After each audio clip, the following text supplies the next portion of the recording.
All praises to Yahweh, Ba'ashem, Yahweh Shai, Ba'ashem Rakak Wadash, double honors to the apostles and elders of Great Millstone, Shalom salutations to the hopeful elect that's fighting a good fight of faith and truth, in sincerity and wholeheartedly, and Shalom to the Akwath, which is the women believers, Shalom unto you. And, quick video. Also, let me see something real quick. Also, what he says is interesting. That's why you have to emphasize words. When you hear somebody talk, you have to listen to the words that they say, and you have to critique every word. I even missed this, and I always listen to the speech of the New World Order. So I'm gonna let him talk. The video should be real quick. I'm going to let him talk, and I'm going to get scriptures in between it, and Lord willing, this be edifying. Remember when George Bush Sr. gave us the reason for the New World Order? Remember when he said that a credible United Nations could fulfill the role, the promise, and the vision of its founders? Now, I want to be clear so that you hear it correctly, because most people think that, that the United Nations is a peacekeeping organization. That's not true. Notice that he says that the UN will use its peacekeeping role to fulfill the vision. So the UN peacekeepers, which are over here, which a new name for them is sleeper cells. All right. Sleeper cells are in your city, your state, your country. And the name itself is self-explanatory. They're sleeper cells. They are waiting to be called. They're waiting to be aroused. They're already over here. And the UN peacekeepers, which last time I checked, it was 24 nations, and they're already over here. They got bases over here too. And when they get that call, that's why you got scriptures like, let me get it. The scripture that we always quote.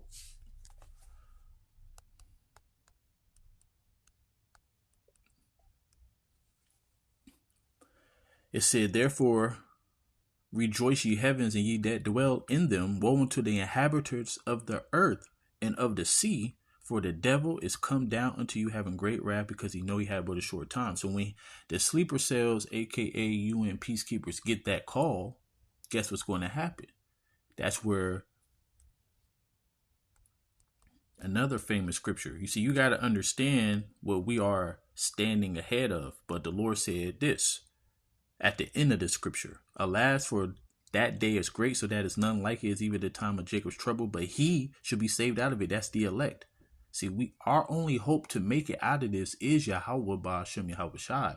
So for all you people out there lollygagging, playing games, listening to the truth for entertainment, getting your popcorn and your blunt, listening to the videos, you're going to be destroyed. It's not you. You're not going to be able to make it. So going back to the UN peacekeepers' role, now the role of the elite is to bring forth a new world order. So using that military, to depop, to put people in subjection, because the new world order is all about, because they call it global peace in their mind. That's why when they should say peace and safety, 1 Thessalonians 5:3, there's certain travails going to come upon them as a woman with child, and they should not escape. That's all it is. So of its founders. So it's the role they play. The role that they are going to play is to bring forth the new world order. And so peacekeeping is global governance. Peace in their eyes is not peace that you think for you. See, peace is not for you. Peace is for them. And their peace is to be a tyrant, to rule over you, for you to shut the hell up. All right? They don't want no force. They don't want no kickback. They want everybody to get in line. That's what the New World Order is all about. Tracking and controlling. He want to be as the Most High, as the scripture says. It's not peacekeeping. The role is to fulfill the promise and vision of the founders. If you don't remember, here's the clip. An order in which a credible United Nations can use its peacekeeping role to fulfill the promise and vision of the UN's founders. A world where the United Nations, freed from Cold War stalemate. Now, What's the Cold War all about? That's between the United States, the NATO and the EU and Russia. See, in Ezekiel 38, it said that he had put hooks into Gog and Magog's jaws to bring them back. See, this is in 1991, actually when the USSR was disbanded. Now they're back and they're stronger than ever. So this is very interesting. The New World Order speech was around saying that we are freed from the Cold War. No, the hell you're not. Yeah, you forgot about Gog and Magog coming back. And guess what? When you go to Revelation 13:1, that bear that's in the scripture, matter of fact, I might have to get that just to show you what that definition means.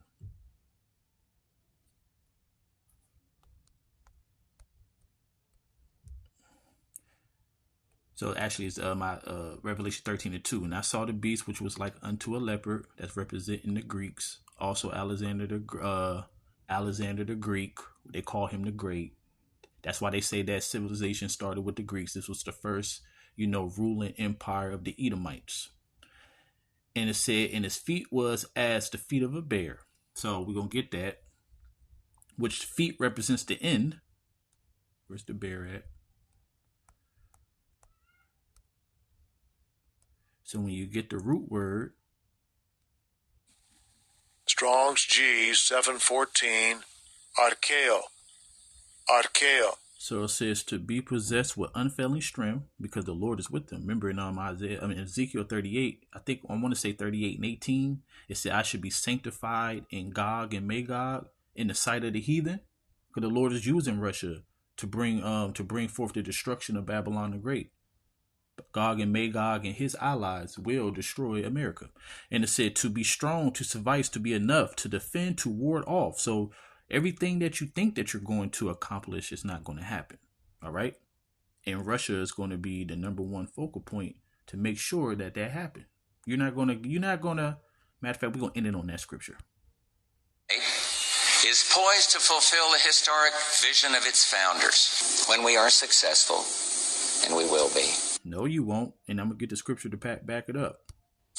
We have a real chance at this new world order. And that's another thing, too. That's why in Obadiah 1 and 3, it said that the pride of your heart have deceived you. See, the Lord have hardened your heart the same way that he hardened Pharaoh's heart. An order in which a credible United Nations can use its peacekeeping role to fulfill the promise and vision of us, the UN's founders. United Nations, which you have the elite within the United Nations, they all want to have everybody microchip, everybody tracked and traced. And then what they say that the technology can do of the electronic implant is that they're able to receive data and to send in data, which means that they can control your thoughts, read your thoughts. So this devil, and then like when you tell people this, it sounds so far-fetched, but see, you don't understand who you dealing with. All right. See, people think that we just out here just making videos and talking about the white man, using the white man as a crutch. You don't know who you're dealing with. And also that's part of the ministry. In 2 Thessalonians 2:3, it said, for the son of perdition shall be revealed. Matter of fact, I got to get that because that's very, very important. People need to understand this. Esau, Edom, the self-proclaimed white people, they have to be exposed. So verse 3, let no man deceive you by any means, for that day shall not come except there come a falling away first. That's us losing our heritage, not knowing who we are, going into captivity. All right. And that man of sin be revealed, the son of perdition. So this man of sin is being revealed in this time. So yes, a lot of the focal point is on this devil. And this devil, as the scripture says in Job 9 and 24, that the earth is given into his hands. So he, for right now, the Lord is using this devil to bring forth the Most High's prophecy. Okay. So going back to the video. Fulfill the promise and vision of the UN's founders. Now, remember when George Bush Sr. So now, to end it on this, because remember, he said, and when we basically be successful, you're not going to be successful.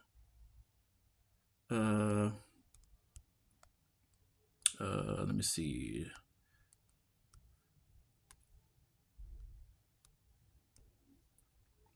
It said, in the fullness of his sufficiency, he shall be in straits. Every hand of the wicked shall come upon him. The wicked, when you go into that word in the Hebrew, is Imal, and that's the laborers. That's the, first of all, in Obadiah 1:7 say that your alliance is going to attack you.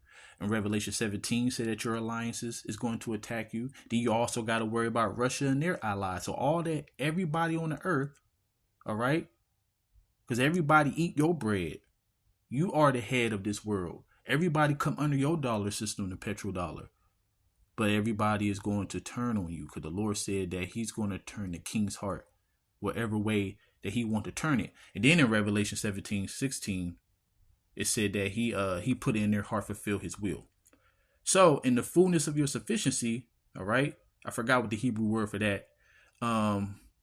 But it talks about when you're clapping. So when you're about to fill your belly, right? When you think that you got it.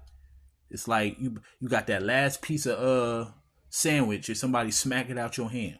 All right. That's what's about to happen. So because you're going to get close. You're going to be able to microchip people and all of that. You're going to be able to depop and all of that. All right. So you thinking like, yes, we almost there. And then what? When he is about to fill his belly, the Most High shall cast the fury of his wrath upon him and shall rain it upon him while he is eating. That's what the wicked shall come upon him is going to do. They're going to press the button. Babylon the Great is going to be destroyed. And if you have bunkers underground in America, guess what? He shall flee from the iron weapon and the bow of steel shall strike him through. So you're not getting away. That's why the elite of the elite, they don't have bunkers over here in America. They got bunkers over there in Europe. All right. So that's why when you go to Psalms 49, it said that we're going to bind their kings with fetters of iron because they're going to escape. And it said it is drawn and coming out of the body, which is the silos of the missile. The glittering sword come out of his gall, tears are upon him. All darkness should be hid in his secret places. A fire not blown shall consume him. It shall go ill with him that is left in his tabernacle. So the ones who are left are the elite and they're going into captivity. So it's no way around for Esau, Edom. And even 2/3 is going to be destroyed. Since you don't want to believe in the Lord and you want to basically trust in this devil. Because if you bow down to whatever he decree, you trust in him. And you basically saying he's my power and you saying F the Lord. So the Lord going to say F you, you're going to be destroyed with him. That's why the scripture said, though hand join in hand, the wicked shall not go unpunished. Though hand join in hand, the wicked shall not go unpunished. So you're going to be punished with him. And that's Proverbs 11:21. So hopefully this video is edifying. All praises to Yahweh Ba'Shem Yahushai and Shalom.